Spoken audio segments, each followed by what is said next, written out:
ማንም ሰው በህገወጥ መንገድ እንዲሄድ አልመክርም። አንተ የምክር አገልግሎት የሰጣቸው ወይ ደግሞ ያከምካቸው ሴቶች የሉም ወይ ወላጆች? እዛ ጋር ታይዞ ብዙ ያምሩ ህመሞችን ዲቨሎፕ የማድረግ እድላቸው በጣም ከፍሰፊ ነው። እንደው እንዴት በ11 ዓመትሽ 11 ዓመት ልጅ በጣም ማሰብሽ ራሱ በጣም ከባድ ነው። እንዴት በዛ እድሜሽ ይሄን ልታስብ ይቻልሽ? በ11 ዓመቴ እንዲሄድ ያነሳሳኝ ከኔ እድሜ ከፍ ያሉ ጓደኞቼ አረብ ሀገር ሄደን ሰርተን እንለወጥ ሲሉ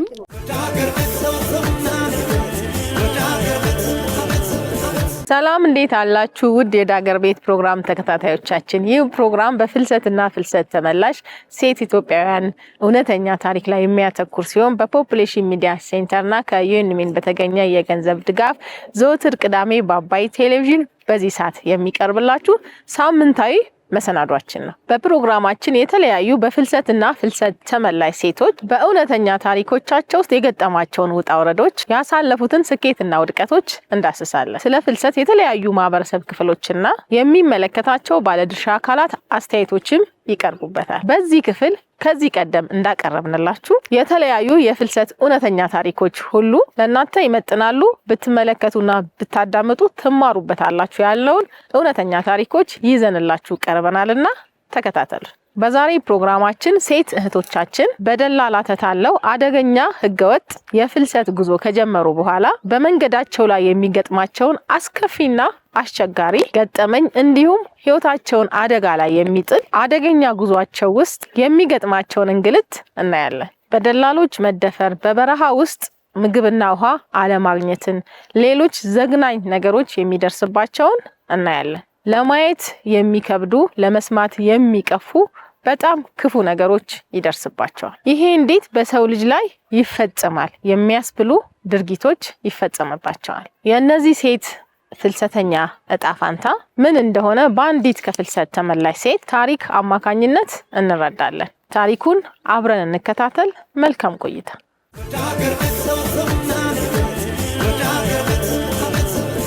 ሲጀመር ሁሉም መልካም ነበር። ከህገወጥ ደላሎቹም የሚሰሙትና የሚነገራቸው ለጆሮ ሳቢ፣ ለአይምሮ ተስማሚ ነበር። እዚህ ጋር አስፈሪው መንገድ አይታይም፣ ጨለማውም አያስታውቅም።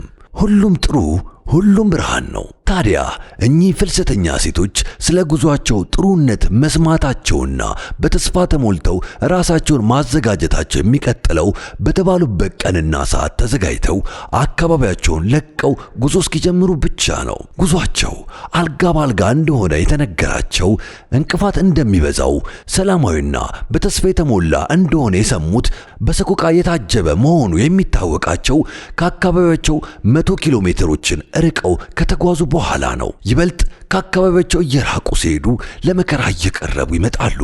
ከቤተሰቦቻቸው እየራቁ ሲጓዙ የህገወጥ ደላሎቹ መጫወቻ ለመሆን ቅርብ ይሆናሉ።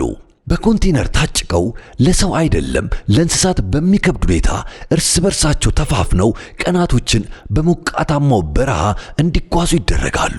በሙቀት ተጨንቀውና አየር አጥተው በርካቶች ለሞት ይዳረጋሉ። በዛ ላይ ጉዟቸው ረጅም ስለሆነ ቀናቶችን ያለ ምግብ ስለሚያስጉዟቸው በበረሃውም በሙቀቱም ምክንያት አንዳንድ እያሉ እስከ ወዲያኛው የሚያሸልቡ ብዙ አሉ።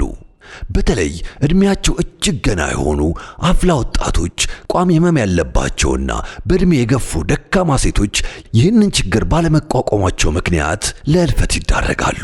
በህይወት ያሉትና ካሁን የኛም ተዳደርሱ ወደ ሞት እንሄዳለን እያሉ የሚጠባበቁ የተቀሩት ሴቶች የጓደኞቻቸውንና የፍልሰተኛ ሴቶቹን ሬሳ ተደግፈውና አቅፈው ለቀናት ይቆያሉ። መጸዳዳትና ውሃ ማግኘት ቅንጦት ነው። ያቃታቸውና ያልቻሉት ባሉበት ሆነው በላያቸው ላይ ለመጸዳዳት ይገደዳሉ። ቦታ መምረጥ የለ፣ ይሄ ይሻለኛል የለ፣ በቃ ሁሉም ነገር እጅግ ዘግናኝ፣ እጅግ ቀፋፊ ነው። ከዚህ ኮንቴነር ውስጥ ተርፎ መውጣት ራሱ እድለኝነትን ይጠይቃል። ህገወጥ ደላሎቹም የሆነ ቦታ ደርሰው ከቀናቶች በኋላ ኮንቴነሩን ሲከፍቱላቸው ከመኪና ላይ የሚወድቁት የእነዚህ ፍልሰተኛ ሴቶች ሬሳዎች ናቸው ቀድመው መሬት ላይ የሚዘረገፉት። ህገወጥ ደላሎቹም ይህንን ስለሚያውቁ አፋቸውን በጨርቅ አፍነው ነው ኮንቴነሩን ለመክፈት የሚዘጋጁት። ምክንያቱም ለቀናት ተዘግተው የቆዩት የሬሳ ጠረኖችና መጸዳጃ ያጡ ሴቶች ሽታ ቀድሞ ስለሚቀበላቸው። እናም በሕይወት የተረፉት ተዳክመውና አቅማተው ተዝለፍልፈው እየወደቁ ይወርዳሉ። ሬሳዎቹንም አውጥተው እንዲጥሉ ይደረጋሉ። የተጸዳዱበትንም ያጸዳሉ። ኮንቴነር የጫነው መኪና ፍልሰተኛ ሴቶችን የደረሱበት አድርሱ እሱ ወደ ኋላ ይመለሳል። ሌላ መከረኛ፣ ሌላ ፍልሰተኛ፣ ሌላ ጭንቀት ይዞ ሊመጣ። የፍልሰተኛ ሴቶቹ ጉዞ ግን ይቀጥላል ወደፊት።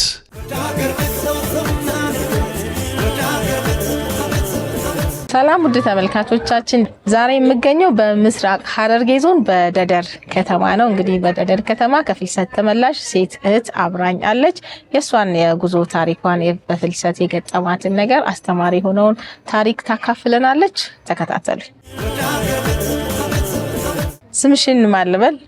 ሙና መሐመድ። ጥሩ። እንግዲህ ሙና የፍልሰት ታሪክሽን ለሌሎች ሴቶቻችን ለማካፈል ፍቃድሽ ሆኖ አብረሽን ቆይታ ስለምታደርጊ እጅግ አድርጌ አመሰግንሻለሁ። ሙና፣ እስቲ ስለነበርሽበት አገር ስለነበረሽ የጉዞ ታሪክ፣ እንዴት እዛ አገር በምን መንገድ እንደገባሽ አጫውች።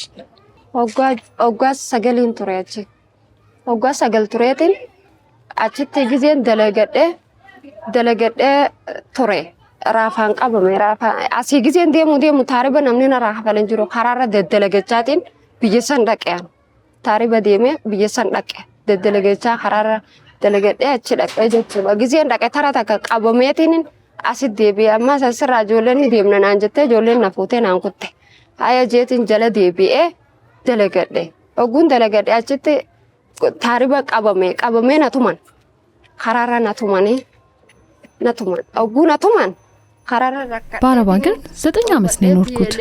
ከሀገር ስወጣ ምንም ብር የለኝም ነበር። በየመንገዱ እየሰራው ለደላላ እየከፈልኩ ነው ወደ አረብ ሀገር ሄድኩት። እዛም ከደረስኩ በኋላ በፖሊስ ተይዤ ወደ ሀገሬ ተመለስኩኝ። ከዛም ጓደኞቼ ተመልሰን እንሂድ ሲሉኝ ተያይዘን ጉዞ ቀጠልን። አሁንም በመንገድ ላይ የተለያዩ ስራዎችን መስራት ከጀመርኩ ከዛም በደላሎቹ ተይዤ ተደበደብኩ። በስደት ላይ ብዙ ተቸገርኩ፣ ተጠማው፣ ተራብኩ። እንደዛም ሆኖ አረብ ሀገር ደረስኩኝ። ከዛም አረብ ሀገር እየሰራው ሳለ የሰራውበትን ሳልቀበል በፖሊስ በድጋሚ ተይዤ ወደ ሀገሬ ተመለስኩኝ። ወደ ሀገር ቤት ስመለስ አባቴም እናቴም በሕይወት ስላልነበሩ የምጠጋውን ያጣሁት። በስደት ወቅት ብዙ ጓደኞቼን አጥቻለሁ፣ ተርቤያለሁ፣ ተጠምቻለሁ። በጣም ብዙ ችግር አሳልፌያለሁ። ይህንን አደገኛ ጉዞ እንድትወስኚ ያነሳሳሽ ነገር ምንድን ነው? አነ ረኮር ደለገደውን ፋይዴ ብየትየ ደቢየ ብየትየ ጉደደ ወጀት ካኒን ዲም ብየትየ ጉደቹ አከና ዶርኬ ዋንን ደለገደ ራካን ገበት ቀበመትን ብየተነ ደቢየ ጀቾ ብየተነ ደቢየ ራካደ ዋንን ደለገደ ወደ ሰው ሀገር እንድሄድ ያነሳሳኝ ችግር ነው። ሰርቼ ወደ ሀገሬ ተመልሼ ይለወጣለሁ ብዬ ነው ሄድኩት። ግን ሁሉ እንዳሰብኩት ሳይሆን በባዶ እጄ ተመለስኩኝ። አሁን በሀገሬ ውስጥ በችግር ውስጥ ነኝ። እንደው እንዴት በ11 ዓመትሽ 11 ዓመት ልጅ በጣም ከቤተሰቡም መውጣት የሌለበት ነው። የቤተሰብ እንክብካቤ ድጋፍ የሚያስፈልገው እድሜ ላይ ነው የነበርሽውና በዛ ሰዓት እንደው በየትኛው መንገድ እንኳን በህግ ወጥ አይደለም በህጋዊ መንገድ ከሀገር መውጣት በጣም ከባድ ነው ያለ ወላጅና በእርግጥ ያነሳሳሽ የቤተሰቦችሽ በህይወት አለመኖር የነበረሽ ችግር ነው። ግን በዛ እድሜሽ በ11 ዓመትሽ ራሱ እንደው ፍልሰትን ሰርቶ ማግኘትን መለወጥን ማሰብሽ ራሱ በጣም ከባድ ነው። እንዴት በዛ እድሜሽ ይሄን ልታስቢው ቻልሽ? አከደሙ ከነታስሰ ጆሎ ግነረጉ ዶራ ተናድሩ ነጀላ ደምቴ ነጀላ ደምነ ኮቱኒ ያና ብየነማ ከነ ዲኒ ደለገነ ድፍናና አንጀኒ ነፉዳ ሃያ ጄ ጀላ ኮታኒስ ጆሎ ማዳም ዳቄ ደለገደ ድፌም ወደ ከሰተ ደሜ ካኒን ታኤ በ11 ዓመቴ እንዲሄድ ያነሳሳኝ ከኔ እድሜ ከፍ ያሉ ጓደኞቼ አረብ ሀገር ሄደን ሰርተን እንለወጥ ሲሉኝ እኔም ልጅነት ስላለብኝ እሺ ብዬ ሄድኩኝ። በስደት ጊዜ በመርከብ እየሄድን ደላሎች ይደበድቡ ነበር።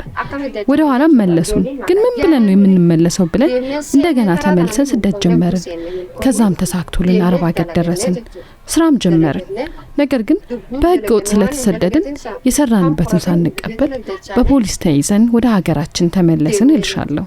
እንግዲህ በ11 ዓመትሽ ሄድሽ እንግዲህ በታላላቅ ጓደኞችሽ ምክር ተታለሽ ይሆናል ብለሽ ማለት ነው። ማሰብሽ ራሱ በጣም ገርሞኛል። በዚህ በ11 ዓመትሽ ወደ ሌላ ሀገር ለስደት ለፍልሰት ይሄ ሐሳብ መምጣቱ በራሱ ገርሞኛል። እንደው በዛ ሰዓት ሄደሽ ራሱ ምን አቅም ኖሮሽ ነው ስራ ልትሰሪ የምትችይው? በጣም ከባድ ነው። ከመርከቡ ጋር መለሷችሁ፣ እዛው ደግሞ እንደገና ሄዳችሁ እዛ ሄደሽ እንደው ምን አይነት ስራ ሰራሽ? በጣም ህፃን ልጅ ነሽ፣ 11 ዓመትሽ ነው። በ11 ዓመትሽ እንዴት ተቋቋምሽው? እዛ ከሄድሽ በኋላ ቀጣሪዎችሽስ እንዴት ተቀበሉሽ? እንደው ስራ ትሰራለች ልጅ ናት አላሉሽም? እንዴት ተቋቋምሽው? ቋንቋው አለ፣ እድሜው አለ። ገና ከቤተሰብ እንኳን መውጣት የሌለብሽ እድሜ ላይ ነው የሄድሽውና ውሳኔሽ ራሱ በጣም ከባድ ነው። እንዴት ተቀበሉሽ እነሱ? ስራውንስ እንዴት ተቋቋምሽ? ጋበሳና ሁጂ ጉዶ ካነኝ ሰኔን አሶ ድሮ ጥቂሽ ወዳ ጆሉም ፋን ያጋ ወጭ ጆለትስ ንሚጫ ዋውን ዳንጎር ጥቀኝ መቶ አዳባ ወሶን እንቀባትን አን ጆሉም መቶ ደለጋኒን በረ ቢጁሙት ጀቴን በረ ቆተ ደለገደት ማንን ጆለስ ኒን ያጋ ማናለኒ ናራን አገርሲሰኒ ማናኒ ናራ ያጋ ሰኔ ቦደ ማን ደለገደት ማንን ካኒን ደለገደ ባትቲ ደሞሰት ቃተስ ደለገደ ሰንመራው ካኒን ፍራደ ካኒን ፍራትን ጅዶ ከማን ገቤት ናራፋኒ አስቲቢ እንግዲህ ምን መሰለሽ ክፍያው ትንሽ ቢሆንም ልጆች አጫውታለሁ፣ የልጆች ልብስ አጥብ ነበር። ባይገርምሽ ልጆኜ ነው ቤተሰቦቼን ያጣሁት። ያም ደግሞ በልጅነቴ ስራ እንድለምድ አድርጎኛል። በዚህ ስራ ላይ ያለው ምንም ሳልቀበል ወደ ሀገሬ ተመለስኩ። ስትሄጂ በኮንቴነር በመኪና ነው ሄድሽው? በመርከብ ነው ሄድሽው? በጣም ህፃን ልጅ ነሽ እና እንደነዚህ ይሄንን በጣም አስቸጋሪ የሆነ ጉዞን አስቸጋሪ የሆነ ህይወትን ለማሳለፍ ወስነሽ ሄደሻል። በዚህ በጣም በህፃንነትሽ በእርግጥ ያው ቤተሰቦችሽ በልጅነትሽ ስለሌሉ ብዙ የቤተሰብ ኃላፊነትን ወይም ደግሞ ብቻሽን ኑሮን ለመቋቋም እድሉ እንደተፈጠረ ነው እየነገርሽኝ ያለሽ። ምክንያቱም ስለሌሉ ስራ ሰራለሁኝ ከልጅነቴ ጀምሮ ነው ስራን የለመድኩት ያወቅኩት ነው ያልሽውና ይሄንን በጣም አስቸጋሪ ሆኖ የልጅነት እድሜሽ ላይ አስቸጋሪ የሆኑ ጉዞዎችን ስትጓዥ ይሄን ህይወት ስታልፊ ማን ረዳሽ? እንደው እንድትቋቋሚ እርዳታ ያደረገልሽ ሰው ነበረ? ማን ነው የረዳሽ? ይሄንን መንገድ ስታልፊ የረዳሽ ሰው ነበር? nam takale no juro abang yasan juro umat yasan jirto umat yetu ifin baryanan dalte mana dute umat yetu ifin barya abang yas egedu yebah yegedu yem biyara demen ማለናም ተከናንገር ጋር አንድም ሰው ይረዳኝ የለም። አባቴም እናቴም በህይወት የሉም። እናቴ እኔ ስትወልድ ነው ህይወቷ ያለፈው። ከሀገር የወጣሁት አባቴ ካለፈ በኋላ ነው። እናም ማንም ሰው የሚያግዘኝ ስላልነበር ሲሄድም ብር ስለሌለኝ እዛው አረብ ሀገር ሰርተሽ ትከፍያለሽ ብለው ደላሎች ነው የወሰዱኝ። ከሄድኩ በኋላ 4 ወር ያለምንም ክፍያ ደሞዜን ደላላው እየወሰደው ሰራ ነበር። ከተመለሽ በኋላ ምን አይነት ዘላቂ ጉዳት አጋጥሞሻል? አካላዊ፣ ማህበራዊ ወይንም ስነልቦናዊ ያጋጠመሽ ጉዳት አለ? ከዛ ከተመለሽ በኋላ ኤጋና ስትቤ ሚዳና ረንገኛዋን ብየት እዚህ ከተመለስክ በኋላ ምንም የደረሰብኝ ጉዳት እንኳን የለም። የራስን ሀገር የመሰለ የለም። በሀገሬ በሰላም እየኖርኩ ነው። በባዶ እጄ ወደ ሀገሬ ስመለስ ማንም አልነበረኝም።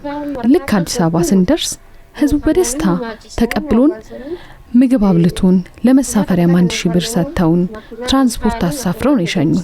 9 ዓመት ቆይተሽ ስትመጪ ምንም ገንዘብ ይዘሽ አልመጣሽም? ማለጋ ካኔን ደለገደ እና ሀቱን ራፍራተ አዲስ አበባ ጊዜን ገበ ኦሶን ደሙ ጅሩቴ ሀቱን ነራዘራፍተ ወርቄ እየተቆለ ካኔን ብታደለ ነራዘራፍተ ጀች በቃ ሰነማ ኦብሌሰ ከጀደፈቴ አዲስ አበባ ራዱ ፈናፉ እና ስመተና ጋቸ ጀቹ አወነ ገለ አኒስ ካንማን ሪፋቲን ገለም ቢጀትየተ ያጋን ገለ አልሐምዱሊላህ ጀ ገለ ጀቹ ሪፋኔ ዋን ኮተሰን ጀላሰ ኩነ ዋን ተከንታነ ገለቲኑሴ ያ ረቢ ሱማን ነገይሴ ሱማን ነገልቼስ ጀ rabbi sabbareet mataa'ee waan takkallee kan hin ta'in taa'ee dalagadhe rabbi fidaa sanis naaf fidee jeetumaan taa'ee dalagadhe waan hin gadi ba'een dalaganneef rakkoon irra geesse waan maallaqa dhabeef waan kiyya hundi zaraffameef rakkoon irra geesseef hin gabbees dalagachuu dhabee manuma keessa taa'ee namuma biratti hirkadhee jiraadhe waan hin nyaadhu faanii dhuguu namuma bira nyaadhee dhugee gabbees dalagachuu harka qalleeyyii waan hin ta'eef hin dandeenye bootaan dalagadhuufis waan hin qabaataniif rakkoon irra geesseef hin gabbee dalagachuu dadhabee taa'uu jira jechuudha. ታኡፍስ ዋን ከናፊ ያኔ ረኮነ ረጌ ከናፊ ሚዳነች ሚደሜ ትንሽ ያስኩትን ገንዘብና ወርቅ አዲስ አበባ ላይ ተዘረፍኩ። ወንድሜ አዲስ አበባ መጥቶ ወሰደኝ። ከዛም ሀገሬ በመግባቴ አልহামዱሊላህ ብዬ ሀገሬ ገባሁ ልሻለሁ። ፈጣሪ ያመጣውን የተቀበልኩት ገንዘቤን ንብረቴን ከመሰረቅ ውጪ ምንም የደረሰብኝ ነገር የለም። ነገር ግን የምሰራበት ቦታና ገንዘብ ስለሌለኝ አሁን ላይ ሰው ተጠግቼ ነው እየኖርኩ ያለሁት። ከዚህ በፊት በሰው ሀገር የሰራሁትን ምንም ስላልጠቀመኝ የሞራል ጉዳት ስለደረሰብኝ ተመልሼ መሄድም አልቻልኩም። ስለዚህ አሁን ያለ ምንም ስራ ነው ያለሁት። በሀገሬ ብር ባገኝ ሰርቼ መኖር እችላለሁ። በተመሳሳይ መንገድ ለሚያልፉ ባንቺ ጉዞ ለሚያልፉ ሴቶቻችን ምን ትመክሪያለሽ? አካን ዴምኔ ቢዮርማ ሴራ አላካን ዴምኔ ከዴሙስ አከምል ኮይነ ዳማፍ ከዴሙስ አከምል ኮይነ ቢዮ ከይሰኔ ከይስቲ ዋን ቀብደን እንጅራዳ ደለገዳዳ ማንም ሰው በህገ ወጥ መንገድ እንዲሄድ አልመክርም። ቢሄዱም እንደማይሳካላቸው መልእክቴን አስተላልፋለሁ። በሀገራችን ባላቸው ገንዘብ ሰርተው መለወጥ ይችላሉ። በሰው ሀገር ሄደው እንዳይመክሩ አሁንም እመክራለሁ። መሄድ ከፈለጉ እንኳን በህጋዊ መንገድ እንዲሄዱ ነው ምክሬ። በመጀመሪያ በህገ ወጥ መንገድ ሰዎች ወይም ደግሞ ሴቶች እንዳይሄዱ ጉዞውን ሊያግድ የሚችል ድጋፍ ወይም ደግሞ የሥራ እድሎች ምን ቢመቻቹት ያለሽ? ዋኒ አከ ዲበርቶኒ ካራቢያላ እንዴምኔ ዋን ትንደለገን ሴት እህቶቻችን በህገ ወጥ መንገድ እንዳይሄዱ የሚሰሩበት ገንዘብና ቦታ እንዲመቻችልን ነው የምጠይቀው። እንግዲህ ሙና አብረሽኝ ቆይተሽ የፍልሰት ታሪክሽን ለሌሎች ሴቶቻችን ትምህርት ይሆናል ብለሽ ስላካፈልሽ እጅግ አድርጌ አመሰግንሻለሁ። እኔ ጥያቄዎችን ጨርሻለሁ። መታስተላለፊ መልእክት ካለ መታመሰገኙ ካለ ድሉን ላንቺ ልስጥሽ። ሁላችሁንም አመሰግናለሁ። ሰርታችሁ ክበሩ። ፈጣሪ አክብርልኝ። ፈጣሪ ውለታችሁን ይክፈላችሁ። እዚህ ድረስ መጣችሁ ጭንቀታችን ስለተካፈላችሁ ፈጣሪ አሁንም ይባርካችሁ።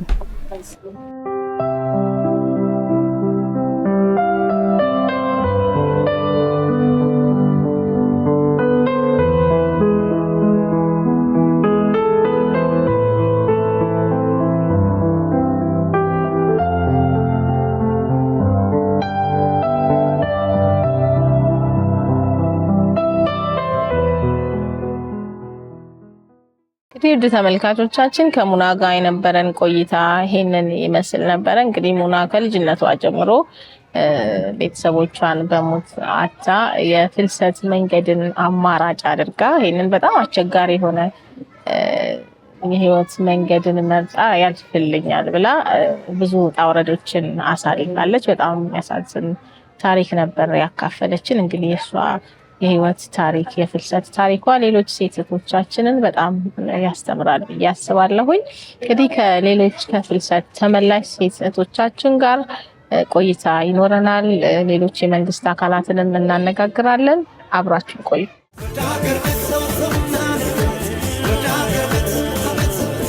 የሞቱትን ፍልሰተኛ ሴቶች ለዱር አውሬና ለበረሃ ትተው ሌላ ያላዩትን መከራ ለማየትና ስቃይ ለመቀበል አሁንም ጉዞ ወደፊት ወደ ጫካው ወደ መከራው ወደ ምድረ ሲኦሉ ወደ ጥልቁ ይጓዛሉ።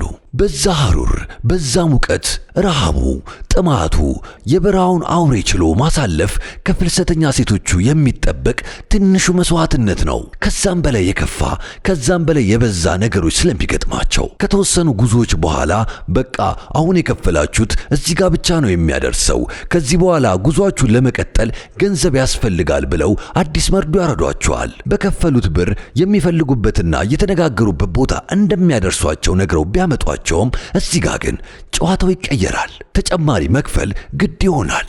ለምን እንዴት ብሎ መጠየቅ የጨዋ ደንብ ቢሆንም እዚህ ቦታ ግን ዋጋ ያስከፍላል። የተባሉትን ከማድረግ ውጪ ሌላ አምባጓሮ መፍጠር ያስገድላል፣ ያስረሽናል፣ ያስደፍራል። እዛ በረሃ ቦታ ላይ በአንድ ትንሽዬ በተጨናነቀ ክፍል ውስጥ ለቀናት ያስቀምጧቸዋል። በዛ ላይ የበረሃው ሙቀት፣ ጥማቱ፣ መከራው አንዱን ቀን ብዙ እንዲሆን ያረጋባቸዋል።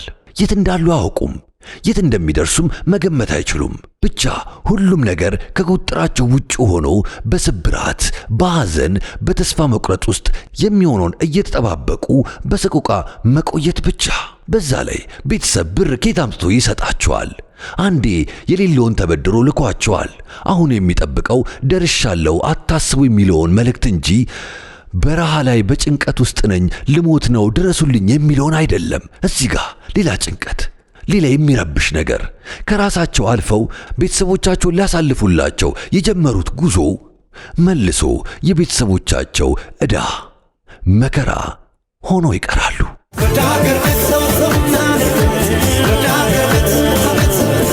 ሰላም ውድ ተመልካቾቻችን እንደምን ሰነበታችሁ? ይህ ሳምንታዊ ነው የዳገር ቤት ፕሮግራማችን ነው። የዳገር ቤት ፕሮግራም በፍልሰትና ፍልሰት ተመላሽ ሴቶቻችን ላይ የሚያተኩር ፕሮግራም ነው። ይህንን ፕሮግራም ወደ እናንተ የምናቀርበው ከፖፑሌሽን ሚዲያ ሴንተር ጋር በመተባበር ከዩኤንሚን በተገኘ የገንዘብ ድጋፍ ነው። እንግዲህ ዛሬም በምስራቅ ሐረርጌ በደደር ከተማ ነው የሚገኘው። ከአንድ ከሳይካትሪ ባለሙያ ጋር ቆይታ ይኖረኛል። ተከታተሉኝ። ሰላም ሰላም፣ እንዴት ነህ? አለን። እስኪ ራስን ለተመልካቾች ያስተዋውቅልኝ። እኔ አረፋት አብዱሮ እባላለሁ። በደደር ሆስፒታል የስነ አእምሮ ወይም የሳይካትሪ ባለሙያ ነኝ። ጥሩ፣ እንግዲህ አመሰግናለሁ በዚህ ጉዳይ ላይ ቃለ መጠይቅ ለማድረግ ፍቃድ ሆኖ አብረኸኝ እዚህ ስለተገኘ እጅግ አድርጌ አመሰግናለሁ። ጥሩ፣ ምን ያህል ጊዜ ቆየህ በዚህ ሙያ ላይ? እዚህ ሙያ ላይ አሁን እዚህ ደደር ሆስፒታል መስራት ከጀመርኩኝ ኦልሞስት 3 ዓመት አካባቢ ሊሞላኝ ነው። 3 ዓመት አካባቢ። ጥሩ፣ እንግዲህ እንደው ከአንተ እይታ አንጻር ቤተሰቦች ሌሎች ሰዎች ሲበዘበዙ አይተው ወይም ደግሞ የሌሎችን ህመም ችግር እየሰሙ እንኳን በህገወጥ መንገድ መጓዛቸውን ህገወጥ ደላላ ላይ መውደቃቸውን እንዴት ታየዋለህ? ለምንስ ይወድቃሉ ብለህ ታስባለህ? እንደኔ እንደግል ሐሳብ ማህበረሰቡ ያው እዚህ ያለው የህይወት ኑሮ ጫና ስላለ እሱን ለማሸነፍ ብሎ ያው ብዙ መንገዶችን እንትን ሊሉ ስለሚችሉ ብዙ መንገዶችን ለመጠቀም ይሞክራሉ። ያው ከነዚህ መሃል እንደሚታወቀው በህገወጥ መንገድ ወደ ውጭ ሀገር በመሄድ እዚህ ያለውን የህይወት ጫና በረጅም መንገድ ትቶ በአቋራጭ መንገድ ተጠቅሞ የሆነ ቦታ ለመድረስ ስለሚያስቡ ምናምን ህገወጥ መንገድ ለመሄድ በዛ መንገድ ሄደው ተጎድተው አንተ የምክር አገልግሎት የሰጣቸው ወይ ደግሞ ያከምካቸው ሴቶች የሉም ወይ ወላጆች? አዎ አሉ። አንድ የተወሰኑ ያጋጠሙ ኬዞች አሉ። ያኛም እነሱ እንዳመጣጣቸው ያለውን ኬዝ እንትን ብለን ለይተን የምክር አገልግሎትም ህክምና የሚያስፈልጋቸውን በመድኃኒት ህክምና ያለውን ህክምና ሰጥተን ያው አሁን ሁሉም የተሻለ ቦታ ላይ ደረሱ አሉ። ለዛ ሁሉንም ያው እንትን ብለን አንተር መክረን ሁሉንም ወደ ተሻለ ኑሮ እንዲመለሱ ያደረግናቸውም ከቤተሰብ ከማህበረሰቡ ውስጥ ተመልሰው እንዲኖሩ ማህበረሰብ ውስጥ ተመልሰው በሰላም እየኖሩ ያሉ ብዙ ክላይንቶች አሉ። እንደው አጓጓዥ ቤተሰብ ውስጥ ምን አይነት የስነ ልቦና ተጋላጭነት ይጠቀማሉ? ተስፋ መቁረጥ ነው ወይንስ ማህበራዊ ጫና ነው? ያው ደላሎቹ የሚጠቀሙት ያው የማህበረሰቡን ጫና ነው የሚጠቀሙት። ይህን ስልሽ እንዴት መሰለሽ ማህበራዊ ጫና ነው። ማህበራዊ ጫና ነው የሚጠቀሙትና የእነሱም የራሳቸው የሆነ የብልሃት የሚጠቀሙት ብልሃት አለ።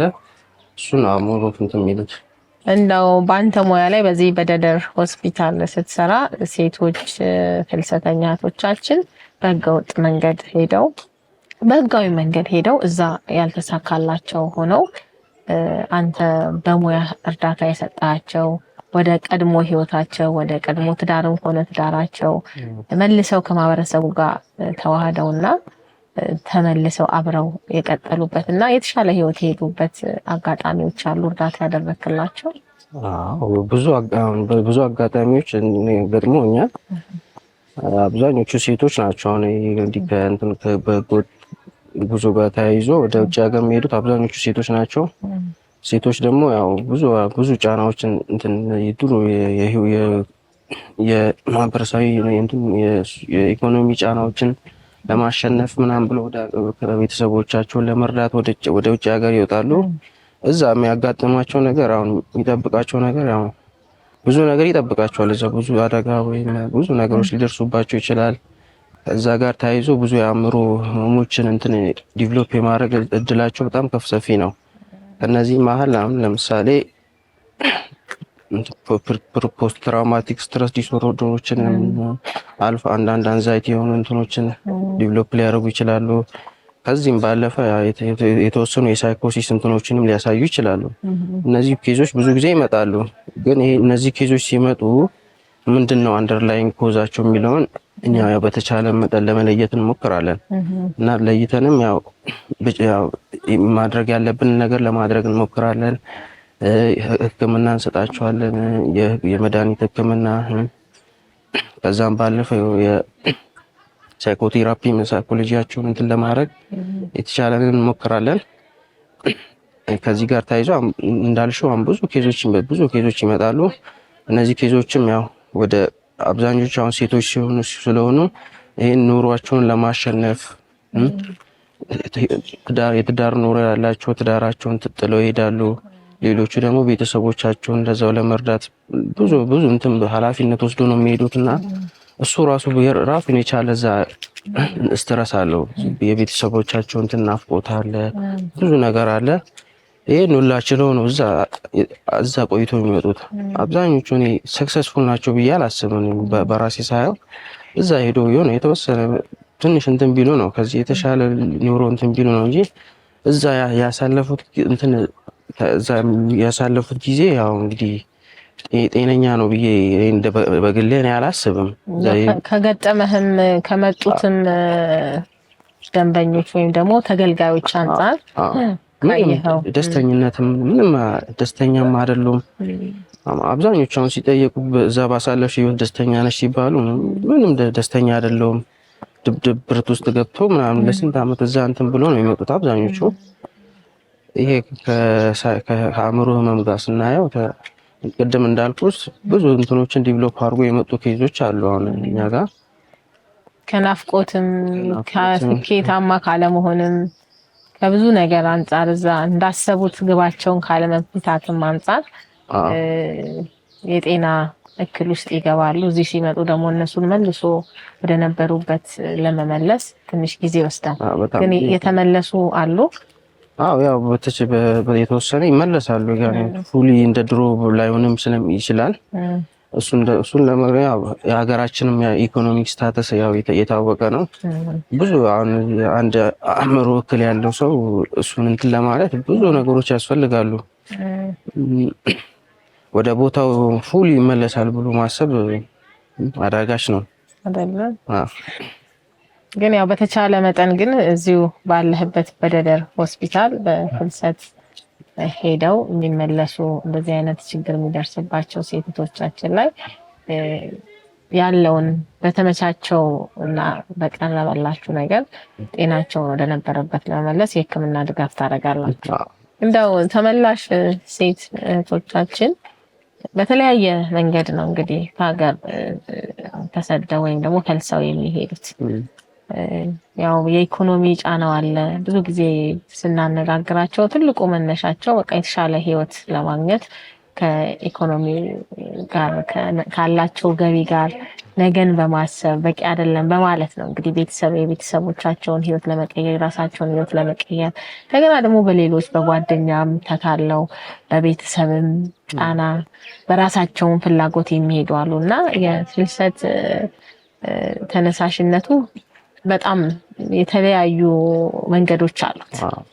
እና በዚህ መንገድ ለሚሄዱ ሴቶቻችን አሁን እንዳልከኝ ደግሞ እዛም ሲሄዱ ስኬታማ አይሆኑም። ጉዞ አለ። እዛም ደግሞ ሲሄዱ ኢቭን በህጋዊም ሄደው ስኬታማ አለመሆንም አለ። የአእምሮ ዝግጅነቱ ምን ብዙ ነገሮች አሉና እነዛን ነገሮች ተቋቁመው ከመጡ ነው እንግዲህ ጤናማ የሚሆኑት። ያንን ነገር ተቋቁመው የጤና እክል ደርሶባቸው ይመጣሉ። ብዙም አገልግሎት እና ድጋፍ አድርጋቸዋል። አሁን አንተም እንዳጫወትከኝና እንደው በዚህ መንገድ የሚሄዱ ሴቶቻችን ከመሄዳቸው በፊት ምን ማወቅ አለባቸው?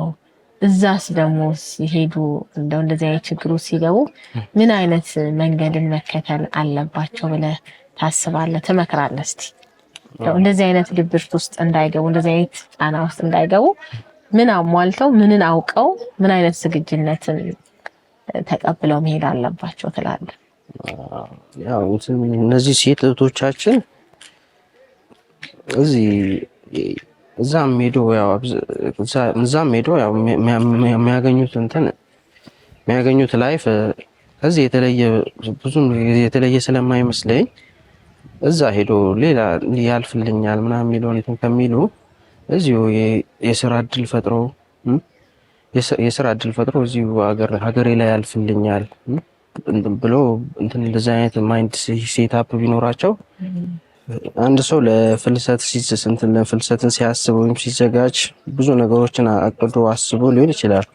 ለምሳሌ እዛ ሄጄ ያልፍልኛል፣ ከዛ ተመልሼ ለቤተሰቦቼም ለራሴም ተርፋለሁ ብሎ ነው የሚያስቡት። አሁን ሴት እህቶቻችን ይህን ፍልሰት ያው በተቻላቸው መጠን በህጋዊ መንገድ ቢያደርጉት እመርጣለሁ። እኔ ከህገወጥም መንገድ ከሚመርጡ ይልቅ ህጋዊ የሆነ መንገድ የሚመርጡ ታሪፍ ነው ላለው። ይሄ በህጋዊ መንገድ ራሱ ሆኖ እዛ ምን ያጋጥመኛል፣ እዛ ሄጄ እንዳሰብኩት ባይሳካልኝስ ብሎ የሆነ ራሳቸውን አዘጋጅቶ ሬዲ አድርጎ መሄድ አለባቸው። አልጋ ባልጋ ይሆንልኛል ብሎ ካሰቡ በጣም የተሳሳተ መንገድ ላይ ናቸው። እነዚህ ምናልባት እንዳሰብኩት ባይሆንልኝስ ብሎ እንደዛ ሊያጋጥመኝም ይችላል ብሎ አስቦ ራሳቸውን አዘጋጅተው አእምሯቸውንም እንትን ብሎ አዘጋጅተው እዛ ሄደው እንዲህ ባይሳካልኝም ያው ይሄ ነገር የሆነው ለበጎ ነው ምናምን ብሎ አስበው እንትን ብሎ ራሳቸውን እንትን እንዲያረጋግጡ እንትን እንዲሉ ነው ብዬ ቅድመ ዝግጅት እንዲያደርጉ ነው በቃ መልእክቴ ማለት ነው። ከዚህ ገና ከመሄዳቸው በፊት እንዲህ አይነት ቅድመ ዝግጅት እንትን ብሎ ተዘጋጅተው እንትን ቢሉ ነው እንደራሴ ሀሳብ መልእክት ማስተላለፈው። ያው ቢሄዱ በህጋዊ ያው ከሄዱም ደግሞ በህጋዊ ቢሄዱ እንኳን ዝግጅት ያስፈልጋል። በህገ ወጥ ግን መሄድ የለባቸው። በህገ ወጥ መንገድ ጭራሽ ማሰብም የለባቸው። እንግዲህ አረፋት ስለሰጠኸኝ ማብራሪያ እጅግ አድርጌ አመሰግናለሁኝ። እኔ ጥያቄዎችን ጨርሻለሁ። የምታስተላልፈው መልእክት ልታመሰግነው ካለ እድሉን ላንተ ልስጥ። ፍልሰትን እንግዲህ ፍልሰትን እኔ በበኩሌ እኔ ፍልሰትን አልመክርም። ብዙ እዚህ ሀገራችን ላይ ብዙ ነገር ብንሰራ የሚያልፍልናል ብዬ አስባለሁ። እዛ ሀገር ከውጭ ፍልሰት ሴቶቻችን ወደ ውጭ ሀገር ወጥቶ ብዙ ከሚያጋጥሟቸው ጫና አንጻር ግን ህገወጥ ፍልሰት ጥሩ ነው ብዬ አላስብም። መሞከርም ማሰብም የለባቸውም ብላለሁ። እዚህ ሀገራችን ላይ ያልፍልናል፣ ሀገራችን ላይ ስራ ብንሰራ ያልፍልናል ብዬ አስባለሁ።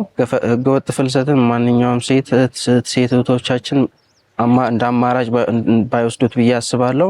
ያው ሌላ ማመስገን እንፈልገው ያው እናንተን አባይ ቲቪዎችን ያው ማህበረሰቡን ይጠቅማል ብላችሁ እዚህ ድረስ ስለመጣችሁ በጣም አመሰግናለሁ። በስሜና በሆስፒታሉ ስምም በጣም አመሰግናለሁ። እኔም እጅግ አድርጌ አመሰግናለሁ። እንግዲህ ውድ ተመልካቾቻችን በምስራቅ ሐረርጌ ዞን በደደር ከተማ አጠቃላይ ሆስፒታል ከሳይካትሪ ባለሙያ ከአቶ አራፋት ጋር የነበረኝ ቆይታ ይሄንን ይመስላል። አቶ አራፋት ለሰጡኝ ማብራሪያ እጅግ አድርጌ አመሰግናለሁ። ይህንን ፕሮግራም ወደ እናንተ እንድናቀርብ ድጋፍ የሚያደርጉልን ከፖፑሌሽን ሚዲያ ሴንተር ጋር በመተባበር ከዩኒዌን በተገኘ የገንዘብ ድጋፍ ነው። ከሌሎች እንግዶች ጋር ፕሮግራሚ ይቀጥላል። መልካም ቆይታ። ሰላም ኮማንደር። ጤና ይስጥልኝ። እንደምን አሉ? ሰላም ነው። ለእግዚአብሔር ይመስገን። እንግዲህ በዚህ በፍልሰትና ፍልሰት ተመላሾች ዙሪያ ለወደ ሀገር ቤት ፕሮግራም ይመለከተናል፣ ጉዳዩ አሳሳቢ ነው ብለው በደደር ከተማ ያለውን የፍልሰት ሁኔታ ማብራሪያ ለመስጠት ፈቃዱ ስለሆነ እጅግ አድርጌ አመሰግናለሁ። እኔም በጣም አመሰግናለሁ። ብዙውን ጊዜ እነዚህ አይነት የፍልሰት ኔትወርኮችን መበተን አስቸጋሪ ነው ተብለው የሚገለጹት ለምንድን ነው? አዎ እንደሚታወቀው እነዚህን ኔትወርኮች ለመበጣጠስና ለመቆጣጠር ብዙ ጊዜ አስቸጋሪ የሚሆንበት ምክንያት እነዚህ ሰዎች ህገወጥ ስራ መሆኑን በሚገባ ያውቁታል። በዚህ ዘርፍ በጥልቀት ሙያ ያላቸው ህገወጥ እንቅስቃሴ የሚያደርጉ ሰዎች ናቸው በዚህ ስራ ላይ የሚሳተፉ። ስለዚህ ኔትወርኳቸውን ድብቅ በሆነ ሁኔታ ነው የሚያንቀሳቅሱት። ከዚህ አኳያ ነው እንግዲህ ኔትወርኳቸውን ሙሉ ለሙሉ ለመበጣጠስና ለመቆጣጠር ያልተቻለበት ምክንያት ማለት ይቻላል። እነዚህ ኔትወርኮች ለመከታተል በጣም አስቸጋሪ የሚያደርገው ምንድን ነው? መደበኛ ያልሆኑ መንገዶችን መከተላቸው ነው? የማህበረሰቡን ግንኙነት መጠቀማቸው ነው? የተደራጁ መሆናቸው ነው? የበለጠ የተሳሰሩ ቡድኖች መሆናቸው ወይንስ ድንበር ተሻጋሪ ኔትወርኮችን መጠቀማቸው ነው? ምንድን ነው በጣም የተወሳሰበ የሚያደርገው? በአብዛኛው እነዚህ ሰዎች ኔትወርካቸው የተደበቀ ነው፣ የተደራጁም ናቸው፣ አገር አቋራጭም ናቸው። እነዚህ ሰዎች በአካል አይደለም የሚንቀሳቀሱት፣ በኔትወርክ ነው። አቅራቢ አለ፣ ከህብረተሰቡ ቀስቅሶ ከቤተሰብ ነጥሎ የሚልክላቸው አለ። በመንገድ ላይ ሌላ ተቀባይ አካል አለ። ከዛ ደግሞ አስተላልፎ ወደ ሌላ የሚሸኝ አካል አለ። በዚህ መልኩ ነው ህገወጥ ፍልሰቱን የሚያካሂዱት። ስለዚህ ዋናው አንቀሳቃሽ ያለበት ቦታ በአብዛኛው ተደብቆ ነው የሚንቀሳቀሱት። ያ ነገር ቁጥጥሩን ለማጠናከርና ሴላቸውን ለመበጣጠስ አስቸጋሪ የሚሆንበት ምክንያት ይህ ነው ብዬ ነው የማምነው።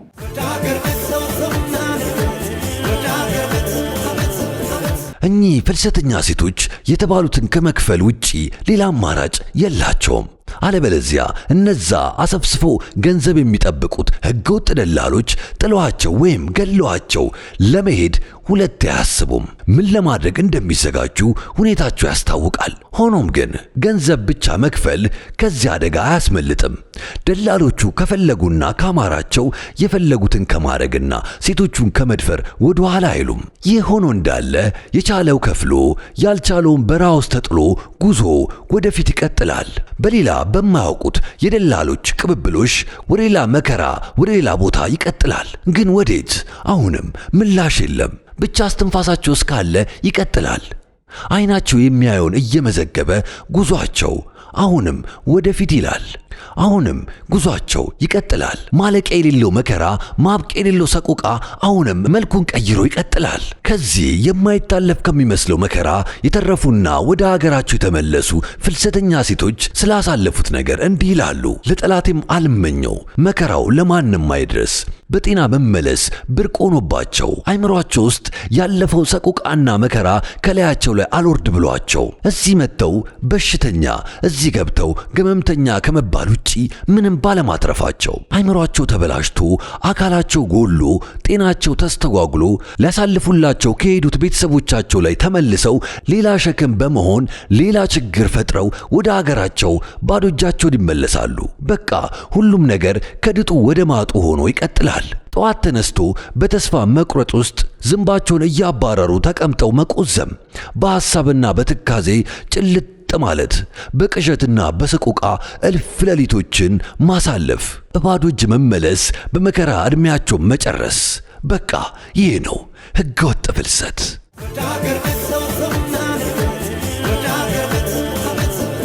ውድ የወደ ሀገር ቤት ተከታታዮቻችን የዛሬን ፕሮግራማችን እንደተመለከታችሁት ይመስላል። እንዳያችሁት ከሀገሩ የወጣ ሀገሩ እስኪመለስ ቢጭኑት አህያ ቢጋልቡት ፈረስ እንዳለው ተረቱ እኚህም ፍልሰተኛ ሴቶች በሰው ሀገር በረሃ ሲጠበሱ የሚደርስላቸው አይዟችሁ የሚላቸው ወገን በሌለበት ነው። ረሃቡን፣ ጥማቱን፣ ድብደባውን፣ እንግልቱን መደፈሩን እንደ መልካም ስጦታ ይታደሉታል። ጉዟቸው በተስፋ ሳይሆን በጨለማ የተዋጠ ሆኗል። የህገ ወጥ ፍልሰት ጉዞ ያያችሁትን ነው የሚመስለው። እናንተም ተመልካቾቻችን በፕሮግራማችን ብዙ እንደተማራችሁ ተስፋ አደርጋለሁ። እስካሁን አብሬያችሁ የቆየሁት እኔ ዳኛ ይታይ ጣሴ ነኝ። ሳምንት በሌላ ሴት እህቶቻችን የፍልሰት ታሪክ እስከምንገናኝ ድረስ መልካም ሳምንት።